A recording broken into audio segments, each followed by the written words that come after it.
घर में जैसे ही घड़ी ने शाम के 6 बजाए, माहौल अचानक भारी हो गया। ऐश्वर्या की आवाज, जो हमेशा शांति की प्रतीक मानी जाती थी, आज बिजली की गड़गड़ाहट जैसी गूंजी। तुमने ये ठीक नहीं किया। तुमने सब कुछ बर्बाद कर दिया। कमरे में एकदम सन्नाटा छा गया। सबके चेहरे पर हैरानी और भय की लकीरें खिंच गईं। दादी, जो हमेशा अपने संयम और अनुभव के लिए जानी जाती थीं, खुद को रोक न सकीं। वो चिल्लाईं, आज मैं तुम्हें दादी नहीं कहूंगी। पंडित जी मंत्र अधूरे छोड़कर उठ खड़े हुए। ऐश्वर्या के चेहरे पर गुस्से की ज्वाला साफ दिख रही थी। प्लीज, रिलैक्स, किसी ने धीमी आवाज में कहा। लेकिन ऐश्वर्या ने किसी की न सुनी। उसने गंभीर स्वर में कहा, मैंने पुलिस को कॉल कर दिया है। किसी भी मिनट पुलिस यहां आने वाली है। सब चौंक गए। पुलिस? आखिर किस लिए? मल्लिका, जो अब तक शांत बैठी थी, अचानक बोल पड़ी। पुलिस क्यों? ये लीगल मैटर है और इसे लीगली ही हैंडल किया जाएगा। हमें किसी ड्रामे की जरूरत नहीं है। लेकिन बात यहीं नहीं रुकी। इंस्पेक्टर ने जैसे ही दरवाजा खटखटाया और अंदर कदम रखा, उसने पूछा, मिस मल्लिका विक्रांत, सरोजा कौन है? मल्लिका ने सिर ऊंचा किया और दृढ़ता से जवाब दिया, मैं हूं, मिसेस मल्लिका विक्रांत सरोजा। और मैं ही हूं जिसने आपको कॉल किया था। दरअसल हमारी एक एम्प्लॉय है, मन्नत खान। उसने धोखे से हमारा 50% बिजनेस टेक ओवर कर लिया है। अब वो जबरदस्ती हमारे घर में घुसकर रह रही है। प्लीज, आप उसे अरेस्ट कर लीजिए। इंस्पेक्टर की आंखें मन्नत की ओर घूमी। लेकिन तभी विक्रांत बीच में बोल पड़ा, नहीं सर, एक सेकंड। बात सिर्फ कानूनी नहीं है, इसमें भावनाएं भी जुड़ी हैं।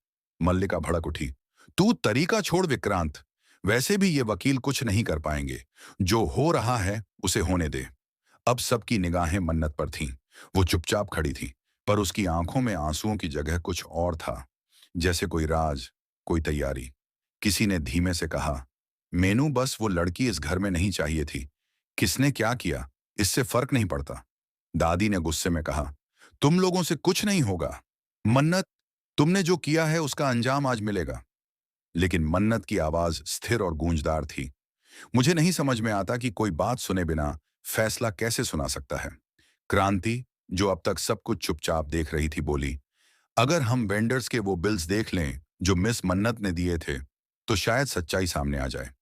आंटी, एक काम कीजिए, वो सारे डॉक्यूमेंट्स ले आइए। मल्लिका ने होंठ काटे। अगर मुझे पता होता कि वो ऐसा करने वाली है, तो मैं हर बिल की कॉपी रखती। क्रांति धीरे से बोली, मैं पहले दिन से इस लड़की के बारे में जो सोच रही थी, वही सच साबित हुआ। मैं लोगों की नीयत और फितरत पहचान लेती हूं।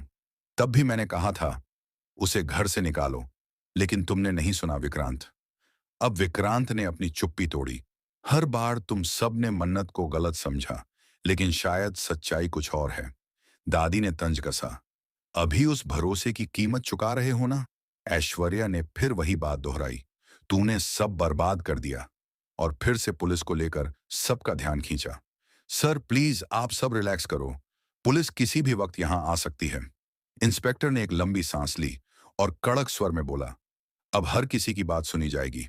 और अगर मन्नत के पास सबूत हैं, तो उन्हें पेश किया जाएगा। तभी तय होगा कि कौन सही है और कौन गलत।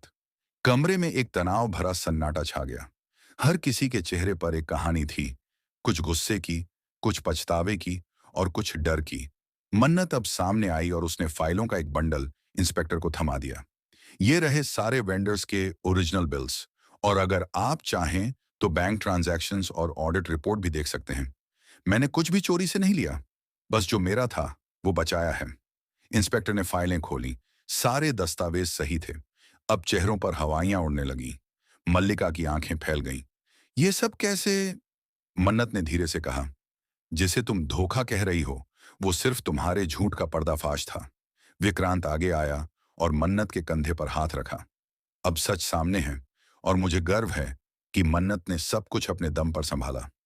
इंस्पेक्टर ने कहा, इस केस में किसी की गिरफ्तारी नहीं होगी, लेकिन बिजनेस डील्स और दस्तावेजों की गहराई से जांच होगी।